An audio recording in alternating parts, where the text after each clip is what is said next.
relations selon ce que Dieu y veut. On a parlé du mur des relations, qu'est-ce qui peut se passer dans nos relations. On a abordé le pardon, qui est au centre de toutes nos relations, parce qu'on sait que personne n'est parfait et que dans nos relations, il y aura des choses où on va être blessé, où on va devoir demander pardon et on devra pardonner. Et puis là, c'est quelques semaines qui arrivent, on va prendre des situations un peu plus spécifiques de blessures qu'on peut avoir dans nos relations. Et ce mois de mars, on a déjà commencé un peu la dernière fois, c'était un petit déjeuner, vous avez pu parler entre vous. Ce mois de mars, on a envie de parler de l'injustice. Alors l'injustice, il y a plusieurs choses dont on peut parler. On va rester dans notre thème et parler des injustices relationnelles. Quand on est dans une relation, il y a des choses qui nous arrivent qui sont injustes. C'est ce qu'on va essayer d'aborder aujourd'hui.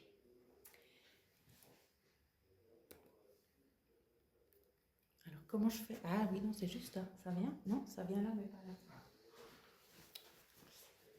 Moi, je continue de parler, je laisse gérer la technique, c'est plus facile. Début décembre l'année passée, il m'est arrivé une situation où j'ai été face à quelqu'un on était en train de parler de choses des fois pas tout évidentes, et tout d'un coup, qui s'est levé et qui a dit « Mais ça, c'est injuste !» Moi, je me suis dit « Waouh, ok, c'est injuste. » Ce qui m'a touchée, c'est que cette personne, vous ne la connaissez pas, d'accord, n'essayez pas de chercher qui ça peut être, vous ne la connaissez pas. Cette personne-là, c'est quelqu'un qui a un long parcours avec Dieu. Et je me suis dit, mais mince, pourquoi elle est encore si touchée dans des choses comme ça, injustes? J'avais l'impression qu'il y avait des bagages d'injustice en fait dans sa vie quand elle s'est levée. Et je me suis dit, mais mince, est-ce que Dieu ne nous aide pas à dépasser les injustices? Et ça m'a fait parler dans ma propre vie, dire, mais est-ce que moi, je serai comme ça à la fin de ma vie? Ou est-ce que j'arrive à gérer mes injustices?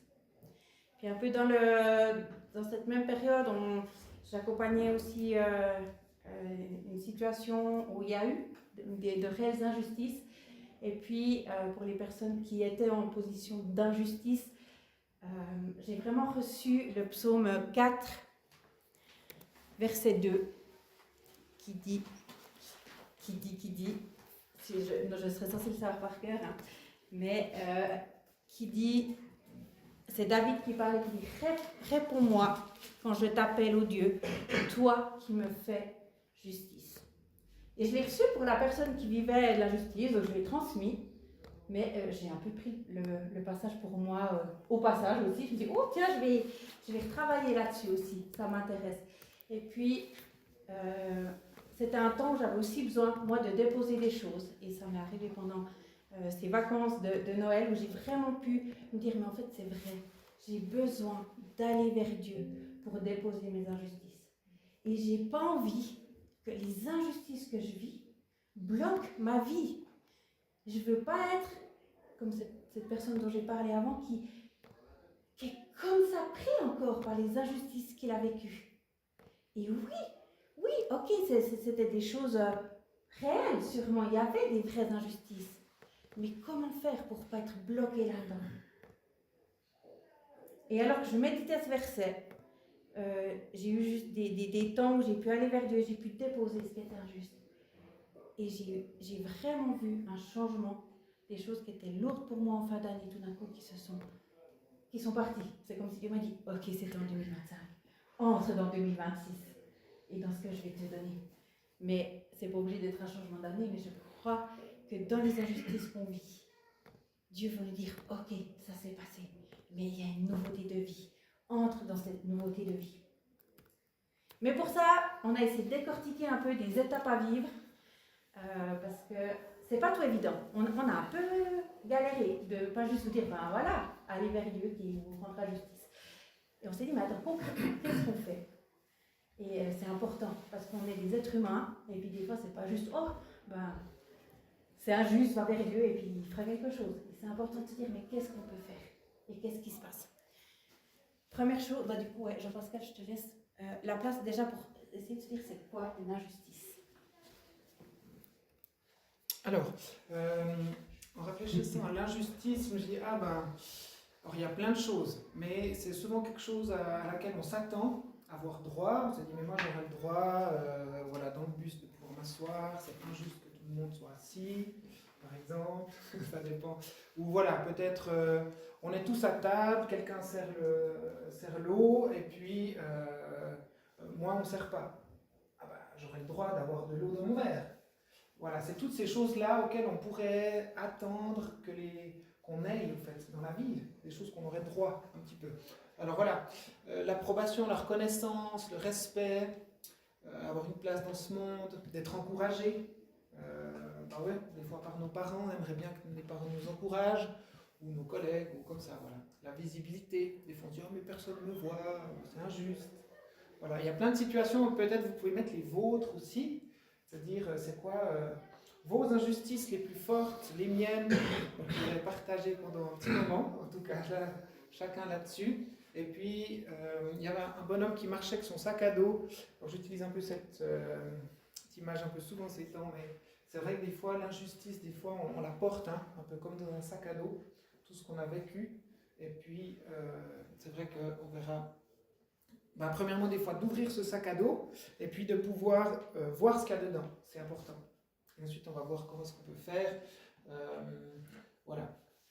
Et puis, derrière ces injustices, ça peut être aussi un ressenti. Ça peut être des blessures émotionnelles ou bien quelque chose de vrai. Et puis ça, on va le voir plus loin. Il y a un verset qu'on a lu dans Proverbe 11.1. Voilà, si je ne me trompe pas.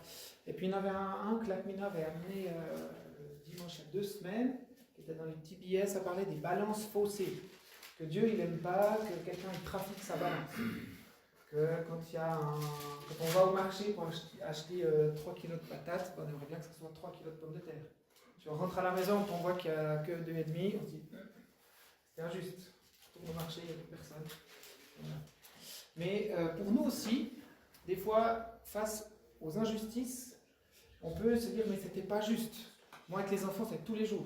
Ah, mais lui, il a eu ça. Ah, puis lui, on lui fait des sandwichs le mardi matin. Moi, on ne fait pas mes sandwichs. Ah, mais c'était pas au même moment, on essaie de se justifier, de trouver des choses. Cette notion de la justice, elle est très tôt chez l'enfant. Et depuis très tôt, on vit face à cette injustice. Alors, où c'est qu'on en est aujourd'hui? Et puis, il y a cette notion qui est importante, c'est de se dire, il y a une perception qui est mal réglée, et puis un ressenti qui est mal vécu.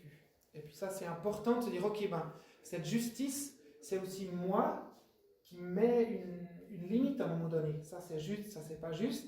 Et puis alors, est-ce que notre ressenti est vrai? Ça, c'est toute la question face aux injustices aussi avec nos enfants. Des fois, ils perçoivent des choses, et puis, des fois, on doit expliquer. Voilà, donc il y a... voilà, où on est notre balance, ça, c'est important. Je reviens, parce qu'il y a juste des petites choses importantes à expliquer encore, c'est que justement, parfois, on a eu une blessure enfant par rapport à une injustice, qui est passée inaperçue parce que pour les adultes, franchement, c'était pas si injuste que ça. Et puis parfois, on a vécu une injustice enfant, mais nous, ça nous a marqué. Et cette injustice-là, elle n'a pas été réglée. Ou alors, c'est une vraie injustice, vraiment forte, hein, ça aussi. Si on a vécu des fortes injustices, ça peut même être bébé ou même dans le ventre de notre maman. Des fois, il y a des blessures comme ça, qu'elles soient une vraie injustice ou une petite injustice, mais qu'on a vraiment vécu comme une injustice et on n'a pas été entendu. Là-dedans, et bien, si on a vécu ça et que ce n'est pas réglé, c'est quelque chose qui reste. Et ça veut dire que chaque fois qu'il y aura une injustice par-dessus, ça revient travailler sur cette blessure qu'il y a eu. Ah, mais voilà, c'est injuste. Il y a quelque chose d'injuste. Ou alors, si on était, peut-être qu'on a une autre réaction, c'était injuste, j'ai pas su comment faire. Ah, c'est injuste, je me retire. Je pars, je fuis. Mais ce qui est important de savoir, c'est que aussi dans nos relations, parfois on va croire que ce qu'une personne nous fait, c'est injuste. En fait, ça vient réveiller une injustice qu'on a vécue avant. Ça ne veut pas dire que c'est faux ce qu'on ressent. Il y a quelque chose. Si on ressent quelque chose, c'est pas... Je veux dire, Dieu nous a quand même mis fait avec des émotions pas tout à fait c'est des fois biaisé, mais je dis que c'est quand même là. Et c'est important d'en faire quelque chose, mais ça ne veut pas dire que si je suis avec Emmanuel qui me fait un truc, qui oublie de me dire au revoir par rapport aux autres, puis je dis ah mais c'est injuste. En fait, je veux dire lui, il m'a juste pas vu, il est parti. Et ben c'est pas si grave en fait, mais moi ça va me mettre mal. On sait pas, ça me dérange pas. Mais ça va me mettre super mal. Je me dis mais attends, même nous on va dire mais pourquoi ça me fait réagir si fort? C'est pas si grave. Mais des fois, c'est simplement peut-être que Dieu est en train de nous dire hey, il y a peut-être quelque chose à venir travailler. Et du coup, s'il y a une blessure pas bien réglée, ben, la justice, elle va venir super forte. Nous, on a connu une ado dans le quartier, on voyait son besoin de justice, il était tellement grand. Et d'ailleurs, maintenant, elle se bat pour des causes. À Gaza, ce qui se passe, c'est injuste. Et puis, je la vois poster des choses, et puis elle va faire des grèves et tout ça. Et on sent qu'il y a un tellement grand besoin de justice qu'elle transforme en quelque chose de trop fort en fait. Mais parce qu'elle n'a pas pu être guérie là, et ça peut nous arriver. Et puis il y a aussi parfois des injustices qu'on porte dans les générations d'avant. Ça peut arriver qu'on porte une injustice. Moi personnellement, je pense que dans ma famille, il y a des choses comme ça qui viennent de plus loin. C'est plus fort que juste tout ce qui a été vécu. Et puis là, ça vaut la peine de se dire, mais ok, qu'est-ce qui se passe? Et demander à Dieu de révéler et pouvoir guérir pour rééquilibrer cette balance en fait. Et agir justement face à l'injustice. Oui. Dans cet rééquilibrage, on aime bien que les choses se redressent. J'hésite pas à mettre le mot juste, parce que des fois c'est un mot un peu difficile à imaginer. Je me dis, ah ben, peut-être une barre qui est pliée, on peut la redresser, qu'elle devienne droite de nouveau, ou tordue peut-être. Voilà, on était au camp, enfant, on tordait les fourchettes, ou les petites cuillères. Si on parlait des fois dans nos vies, il y a des situations comme ça, elles sont tordues au fait. C'est pas si clair, c'est pas le truc qui est cassé, et puis voilà, mais c'est tordu, c'est un peu. Puis là, il y a cette idée dans la justice de remettre droit, de remettre les choses justes. Et puis, il y a deux choses peut-être, soit on essaye d'être aligné sur nous-mêmes, sur notre vécu, du mieux qu'on peut, et puis souvent, il y a ce côté d'indifférence ou de passivité qu'on peut avoir. Oh, c'est pas moi. Peut-être que dans notre société suisse, c'est assez fort, ou des fois on voit même des vidéos maintenant de gens qui tombent ou qui se font agresser, puis les gens ils passent à côté sans rien faire. Et puis c'est des situations, c'est vrai que des fois on est pris au dépourvu, et des fois ce côté passivité ou d'indifférence, on le préfère. Ou même notre enfant, peut-être qu'il a une situation une fois il y a des choses qui sont assez justes, qui disent on préfère l'indifférence. Et puis quand c'est cumulé comme ça devient assez fort, ça peut être difficile à gérer, ou bien de l'agressivité. Voilà, ça c'est aussi quelque chose qu'on peut voir face à l'injustice. Il y a ce fait de vouloir se rendre justice soi-même. On a vu là, par exemple, le drame de Crans-Montana, il y a des gens qui se sont dit oh, on va pas payer le train, on va aller là-bas, je ne sais plus qui, chez le couple X ou Y là, puis on va aller leur dire combien c'est injuste, combien c'est des mauvaises personnes. Puis au fait, tout ça, même eux, ça les pousse même à faire des choses qui sont hors de ce qui est faisable, qu'ils aillent dire qu'ils ne sont pas contents, ok, mais peut-être même pas payer le train, puis il y a plein de choses qui ça va les pousser hors d'eux-mêmes, de faire il y a une agressivité qui vient. Et puis l'autre, c'est la victimisation, on la verra après. Mais ce que Dieu nous appelle peut-être, c'est d'être alignés sur la justice de Dieu. Peut-être certains domaines dans nos vies, Dieu va rééquilibrer. Domaines où voilà, on ne dit pas au revoir, j'explose par exemple, peut-être le Seigneur il va m'aider à gérer ça avec lui, puis à diminuer, puis peut-être des endroits je suis un peu indifférent. Alors le Seigneur peut-être qu'il va m'ouvrir les yeux, puis m'aider à équilibrer ça, à vivre un peu plus, d'être actif là-dedans. Pour moi c'est quelque chose d'important parce qu'à l'heure actuelle c'est vrai cette tendance à se poser en tant que victime, de dire ah mais c'est injuste, je suis victime, et puis de cultiver et de rester là-dedans, elle est très forte. Mais on a une position, il y a quelque chose dans laquelle on peut vivre et puis sortir de cette identité de victime. De même que l'agressivité aussi, on le voit, même les dirigeants dans ce monde se permettent des agressivités qu'on avait presque peu vues. Et puis, des fois, on le voit juste dans la société. Ça arrive aussi. De plus en plus, les gens ils claquent la porte, ils partent, ou ça se termine sur les réseaux sociaux. Et puis, il y a une violence qui se vit. Et puis on aimerait lire, je vais lire un mot de Carabel. On aimerait prendre une histoire par rapport à ça qui se trouve dans la Bible, Caïn et Abel. Je vais lire Genèse 4, de 1 à 16. L'homme s'unit à Ève, sa femme. Elle devint enceinte et elle met au monde Caïn. Puis elle dit, avec l'aide du Seigneur, j'ai donné la vie, un petit homme. Elle met aussi au monde Abel, le frère de Caïn. Abel devient berger et Caïn cultive la terre. À la fin de l'année, Caïn apporte quelques récoltes du champ. Il les offre au Seigneur. De son côté, Abel apporte les premiers agneaux de son troupeau et il offre au Seigneur les meilleurs morceaux. Le Seigneur reçoit avec plaisir Abel et son offrande, mais il ne reçoit pas Caïn ni son offrande. C'est pourquoi Caïn est très en colère. Son visage devient sombre de tristesse. Le Seigneur dit à Caïn, « Tu es en colère et ton visage est triste. Pourquoi ? Si tu agis bien, tu peux te remettre debout. Si tu n'agis pas bien, le péché est comme un animal couché à ta porte. Il t'attend en cachette, prêt à t'attraper. Mais toi, sois plus fort que lui. » Caïn dit à son frère Abel, « Sortons dehors dans les champs. » Caïn se jette sur son frère Abel et il le tue.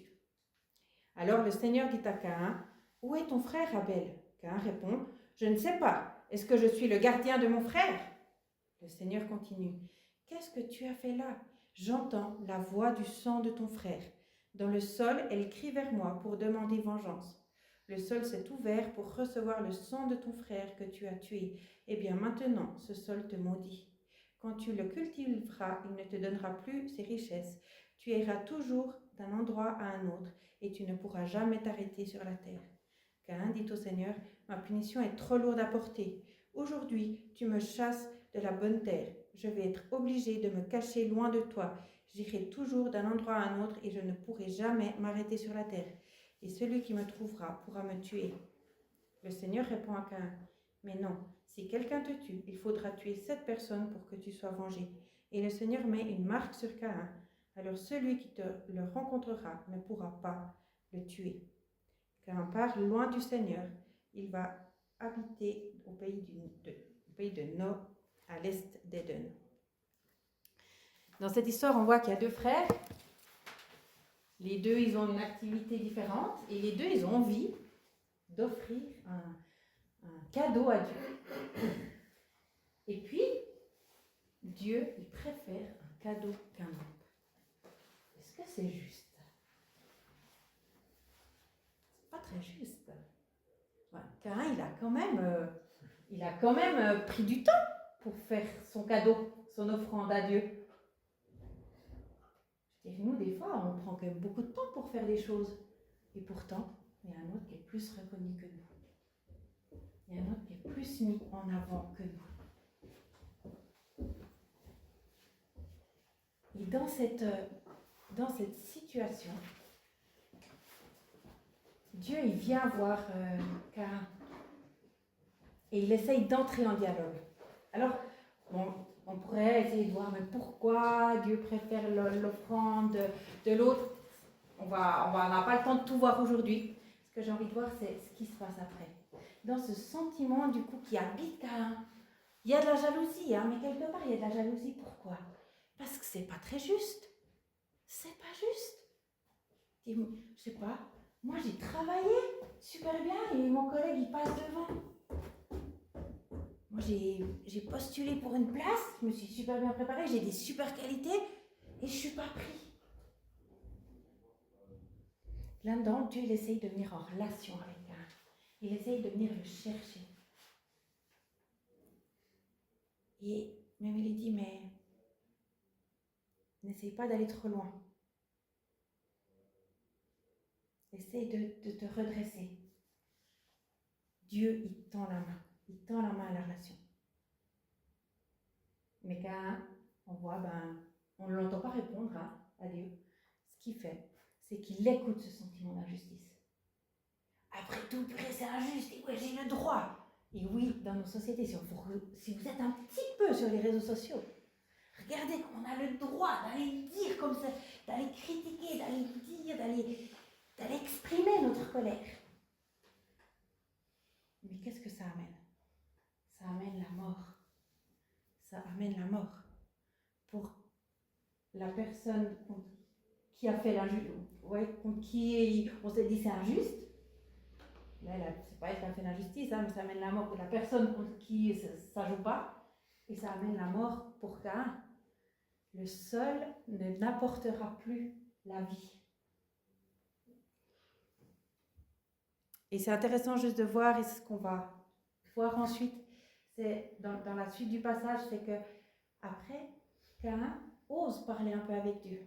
Et il ose lui dire, là, la sentence que tu donnes, c'est pas juste.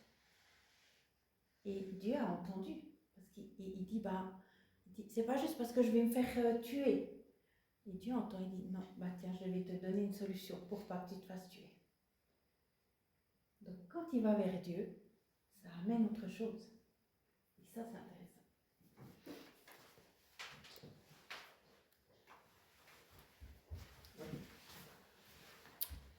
Alors, pour recevoir cette justice, on voit deux choses. Cette justice, c'est la paix de Dieu face aux injustices, face aux ressentis. C'est important de se dire, oui, Jésus, il est mort à la croix pour nos fautes, mais aussi celles des autres. Et aussi, il a pris tout ce qui était injuste en nous, et puis il veut venir régler comme une balance, comme en nous, face à nos expériences, à tout ça, et puis se dire, quel processus de rétablissement Dieu il a pour nous. Alors, ce qu'on a vu dans cette histoire, c'est peut-être que, et en général, on a ce besoin d'être écouté. C'est injuste, et Dieu, il peut venir répondre à ce besoin. Des fois, c'est important de définir le curseur, de dire, tiens, est-ce que c'est vrai, est-ce que c'est réel, est-ce que c'est un ressenti, où c'est que j'en suis. Chercher Dieu, chercher en Dieu ce qu'on a besoin, trouver de la justice en Dieu, et puis de faire une action concrète. Première étape, parler avec confiance à Dieu. Et s'il y a peut-être une chose que j'aimerais qu'on retienne aujourd'hui, c'est de dire, mais c'est important qu'on ose parler à Dieu. Des fois, dans le monde chrétien, on se dit aussi, faut pas trop faire cas de ce qui nous arrive. Moi, j'ai envie de dire, je pense qu'on a le droit de faire cas de ce qui nous arrive à Dieu. Et je pense même que c'est ça, de faire cas de ce qui se passe à Dieu. Et c'est la première étape. Donc, c'est pas d'aller tout de suite régler la situation avec la personne. Première chose, adressons-nous à Dieu. Si on a tendance à pas trop dire les choses, obligeons-nous à parler à Dieu. Si on a tendance à réagir fort directement, apprenons à nous calmer et à aller vers Dieu. En première chose, trouvons notre refuge en Dieu. Et c'est ce psaume que je vous ai lu, psaume 4. Réponds-moi quand je t'appelle, ô Dieu, toi qui me fais justice. Et on voit après, vous pouvez lire la suite du psaume 4, mais après il dit encore, je t'en prie, écoute ma prière. Et il proclame, le Seigneur m'écoute quand je l'appelle. Et à la fin, c'est ce psaume qui finit, je me couche et je m'endors en sécurité, en paix. Car toi seul, Seigneur, tu me fais vivre en sécurité. Combien de fois les injustices, ça nous empêche de nous endormir.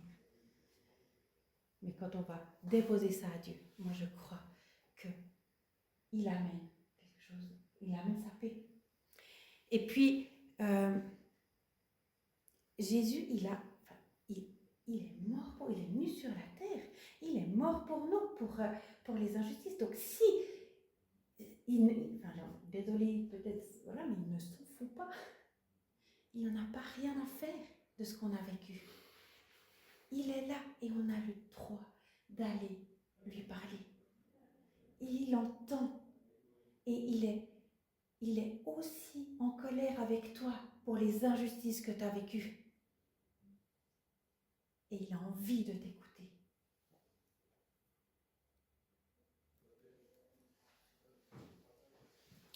Quand on va vers Dieu, ce qui est bon, c'est de poser ce qu'on a vécu, puis de demander que Dieu nous donne son regard sur la situation. Et puis ça, peut-être qu'on peut le chercher vers Dieu, mais on peut aussi des fois avoir un ami proche ou quelqu'un avec qui on peut discuter de la situation, puis essayer de définir, dire, mais tiens, est-ce que c'est juste moi face à à mes expériences, ou est-ce que, ouais, où c'est que j'en suis face à ça, face à ce ressenti qui est fort comme ça, face à cette injustice. Puis l'autre, voilà, est-ce que c'est un sentiment, est-ce que c'est une réalité, premièrement, voilà. Peut-être d'aller vérifier même vers la personne, et puis quelle gravité, est-ce que c'est vraiment grave? Alors des fois, oui, c'est vraiment grave, et des fois, pas forcément. Et puis là, on n'a pas tous le même curseur, mais c'est important de pouvoir se le poser, de se dire, pour moi, est-ce que c'est vraiment grave? Est-ce que c'est quelque chose qui...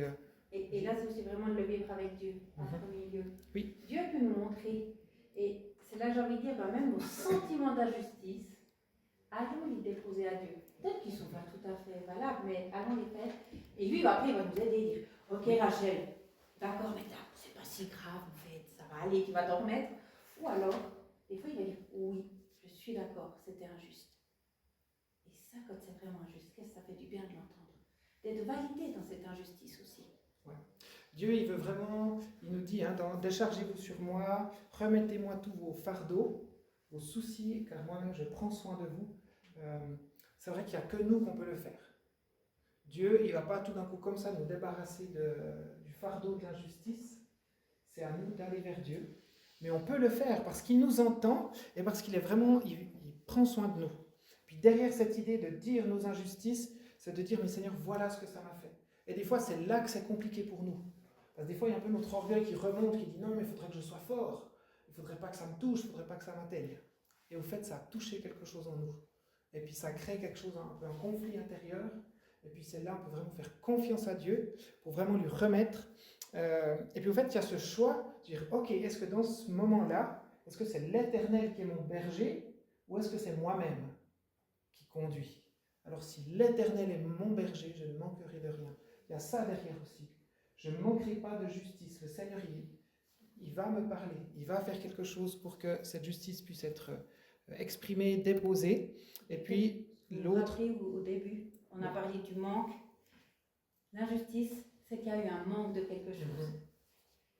Donc, simplement se dire, ok, l'injustice, il y a un manque de reconnaissance, de droit, peut-être j'ai droit à quelque chose, d'égalité. Et ce manque-là, faisons confiance qu'avec Dieu, je ne manquerai de rien. Et il sait comment faire pour me donner ce dont j'ai besoin. Ouais. Puis il y a ce pas d'aller vers Dieu et de se dire, c'est de déposer vraiment devant Dieu. Même dans Tite, il est parlé du bain du salut. Donc ce qui va nous sauver face à une injustice, c'est de le poser dans ce bain, comme ça nous rappelle le baptême. Et ensuite, c'est quelque chose qu'on peut vivre un peu chaque jour, ou très souvent même, se dire, ok Seigneur, façon de parler, même symboliquement, je refais un baptême, je repasse dans ces eaux, et oui Seigneur, tu as pris ces injustices sur toi, et je dépose ça. Je te dépose ces injustices. Et puis de dire, de nommer nos souffrances, de les poser, et ensuite il y a cette démarche de pardon face à la personne. Une fois qu'il y a ce processus peut-être envers nous-mêmes, qu'on a réglé envers Dieu, ça c'est le premier, et ensuite on peut commencer à pardonner.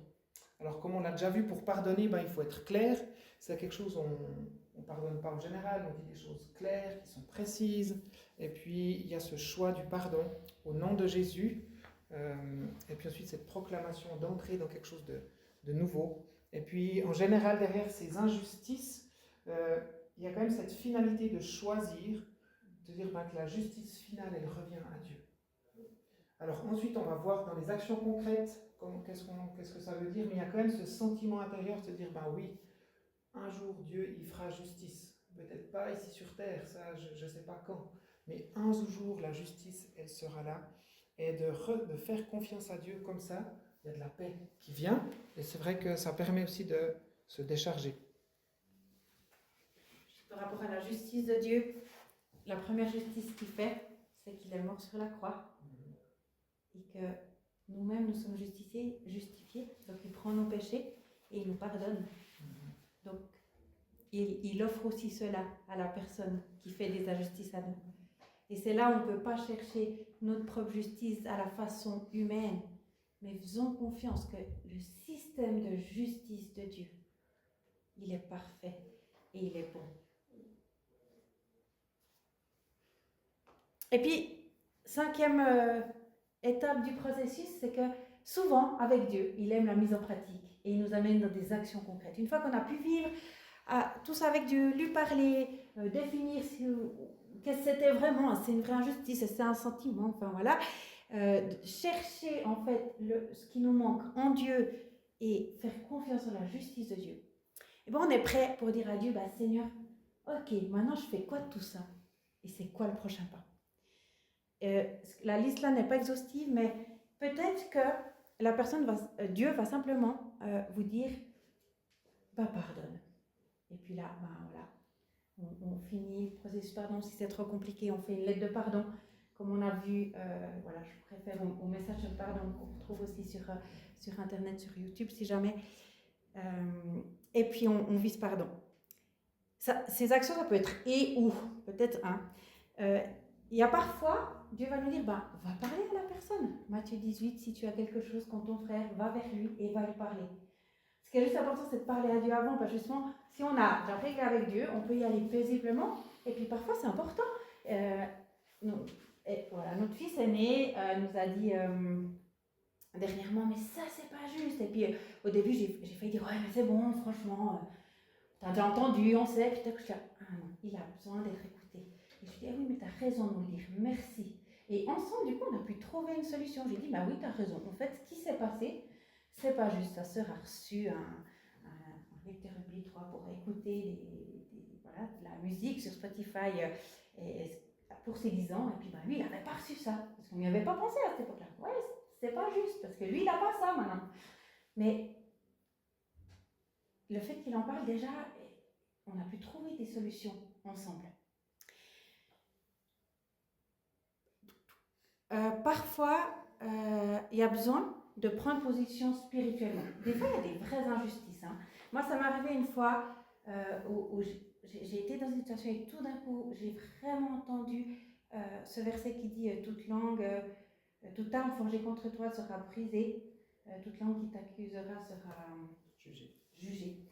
Et puis, c'est comme si Dieu, à un moment donné, là, il disait prie et proclame ça. Il dit maintenant, ça suffit. Ça suffit tout ce qui se dresse contre toi. C'est pas contre la personne qu'on se bat, jamais, hein, mais c'est contre derrière ce qui se passe. Et des fois, oui, des fois il y a des choses qu'on doit briser dans le nom de Jésus, mais ça se règle au niveau spirituel, pas forcément contre la personne. Mais dire, mais là il y a quelque chose de plus fort, il y a un ennemi plus fort que juste la personne en face de nous. Et là, si Dieu nous pousse à prier, ben prions. Disons stop aussi dans le nom de Jésus. Si on a un enfant qui se fait harceler à l'école tout le temps, peut-être qu'à un moment donné, on doit aussi prendre position dans la prière et dire maintenant ça suffit. Sûrement qu'il y a d'autres choses à faire, mais ça peut faire partie. Et puis, il y a parfois, on vit quand même sur cette terre, donc nous on croit que la justice de Dieu, c'est la meilleure. Et si tout le monde vivait la justice de Dieu, demandait pardon, recevait pardon pour ses péchés et changeait de vie, je pense qu'on n'aurait plus besoin de justice humaine, parce que la vie serait trop belle, et c'est ce qui nous attend. Dans la vie éternelle, trop bien, mais on n'y est pas encore. Et parfois, suivant quelle injustice on a vécue, on l'a déjà vu avec le pardon, mais parfois, on doit quand même aussi saisir la justice. Si on reprend ce qui s'est passé à Cromontana, qu'il y ait justice qui se fasse et qu'il y ait une enquête sur ce qui s'est passé, oui, c'est bon. C'est bon parce qu'on n'a pas envie que ça recommence. Donc on veut dire stop aussi à ce qui s'est passé. Ça c'est juste. Par contre, on laisse faire la justice du pays, puis on n'est pas obligé d'aller nous-mêmes dire aux gens vous êtes des tueurs. Ça, voilà, vous voyez la différence. Et puis la dernière chose, c'est que trouver des solutions. Quand mon fils il est venu en me disant c'est pas juste ça, j'ai dit ok, c'est vrai. On ne peut pas revenir en arrière, c'est pas très égal, effectivement, il y a une inégalité. Maintenant, qu'est-ce qu'on peut faire? Et là, Dieu va nous donner ce qu'on a besoin. Et qu'est-ce qu'on peut faire si on a un manquement de quelque chose? Ok, tu aurais voulu pouvoir écouter la musique. Est-ce que je peux te prêter mon attel le temps que toi tu aies ton attel à 12 ans parce que tu n'as pas ton lecteur, tu prends mon attel, tu prends les iPods et puis tu peux écouter quelque chose ce soir. Yes, trop bien. Et du coup, on a trouvé une solution et en fait, le besoin qu'on avait, il a été répondu. Et Dieu, il a plein d'idées, il sait comment aussi, sinon on ne sait pas, il sait nous donner des solutions qui nous permettent d'avancer et d'avoir ce qu'on a besoin. Yes. On veut prendre ce temps, propose qu'on ait un temps d'écoute de Dieu, de prière aussi, juste pour dire, ok Seigneur, ben oui, des injustices, on pourrait en citer tous plusieurs. Et puis peut-être qu'on a parlé de curseurs, d'injustices vécues qui restent, et puis quand on en vit encore, il y a des choses qui ressortent. Ou voilà, des fois on est face nous-mêmes à une situation. Il y a plein de choses qui peuvent être là. Et puis là, peut-être, on veut prendre ce temps de dire, ok Seigneur, c'est quoi ce qui est devant moi? C'est quoi cette action concrète? C'est quoi ces choses que tu veux faire? Voilà. Est-ce que le curseur, est-ce que tu veux le rétablir? Est-ce qu'il y a une balance qui est un peu faussée en moi? Qu'est-ce que tu veux faire? Et puis c'est de se dire, ben, le Seigneur, il nous fait avancer sur son chemin, une étape après l'autre. Et puis peut-être d'être à son écoute pour voir qu'est-ce qu'il veut faire et dire.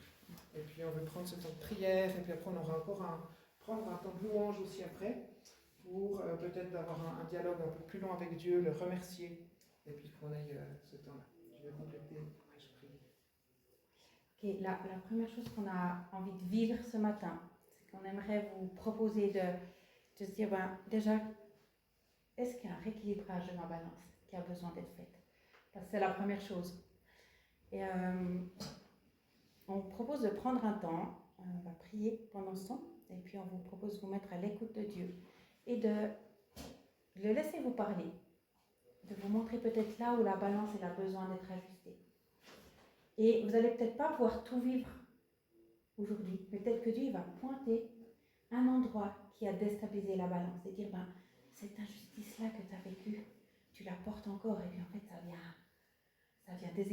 déséquilibrer la balance. Du coup, on vous propose même de noter, si vous avez, on pourra mettre des crayons même après, noter qu'est-ce que Dieu vous a montré, et il faudra en faire quelque chose ensuite. Mais on croit vraiment que Dieu veut venir déjà réaligner nos balances. Et c'est ce qu'on va vivre dans ce premier temps. Seigneur Jésus, merci pour ta bonté, pour ta présence, Seigneur. On est devant toi comme on est, Seigneur, et aujourd'hui. Et toi, Seigneur, tu prends soin de nous, tu veux aussi nous faire avancer sur ce chemin. Tu sais les injustices qu'on a pu vivre, tu sais tout ce qui est en nous, tout ce qui fait notre bagage de vie, nos expériences, Seigneur, on soumet toutes choses encore à ton autorité, on dit t'es notre berger. Seigneur, c'est ce berger qui nous conduit, alors que tu nous conduises aussi maintenant, Seigneur, si tu veux nous parler, Seigneur, on est à disposition. Seigneur, que ça soit ta justice qui s'établisse en nous, Seigneur. Là encore devant toi, on dépose, Seigneur, tous nos propres besoins de justice ou de manière de faire à nous. Et on veut recevoir de toi encore cette manière de faire, ce que toi tu veux dire.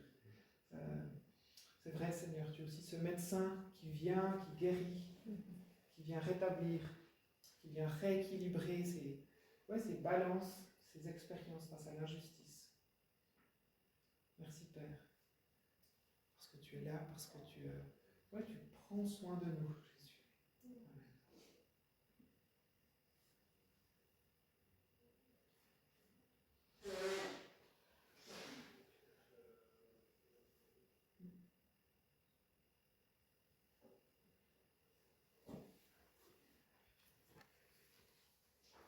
Saint-Esprit, alors que nous venons vers toi, je prie vraiment que ta consolation soit répandue. Je crois que ce matin, Dieu, il veut venir guérir nos cœurs, il veut venir consoler nos cœurs. Alors Saint-Esprit, je te demande que maintenant, moi je prie que les injustices qui ont été vécues chez chacun de nous puissent être pointées du doigt, pas pour nous faire mal, mais pour que tu puisses venir les guérir, que tu puisses venir enfin en faire quelque chose et qu'elle ne nous pourrisse pas la vie. Viens, esprit de révélation, viens, esprit de consolation, maintenant, dans le nom de Jésus. Amen.